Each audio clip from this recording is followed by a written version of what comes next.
অনেক বছর আগে এক স্বনামধন্য জমিদার ছিল। তার কোনো কিছুরই অভাব ছিল না।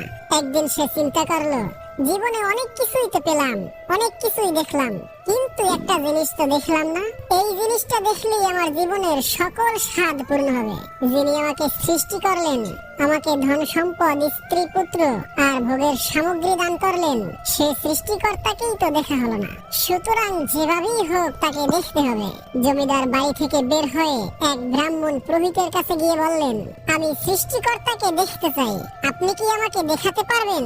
ব্রাহ্মণ বলল, অবশ্যই দেখাতে পারবো, আপনি আমার সাথে ভিতরে আসুন। এ কথা বলে জমিদারকে মন্দিরের ভিতরে নিয়ে গিয়ে একটি মূর্তির দিকে ইশারা করে বলল, এই যে ইনিই হলেন সৃষ্টিকর্তা, তা দেখতে চাই। সাধু বলল, এই সৃষ্টিকর্তা ছাড়া আমার কাছে আর কোনো সৃষ্টিকর্তা নেই, আপনি অন্যখানে চেষ্টা করে দেখুন। অতঃপর জমিদার বাবু আরেক সাধুর সন্ধান পেলেন। অনেক দূর সফর করে সে সাধুর কাছে গিয়ে তার মনের বাসনা ব্যক্ত করলেন। সাধু বললেন, এখন এখানেই অপেক্ষা করুন, গভীর রাতে যখন সবাই ঘুমিয়ে পড়বে, চারদিকে নীরব নিস্তব্ধ হবে, তখন সৃষ্টিকর্তা আগমন করবেন। জমিদার সাধুর কথা মতো অপেক্ষা করতে লাগলেন।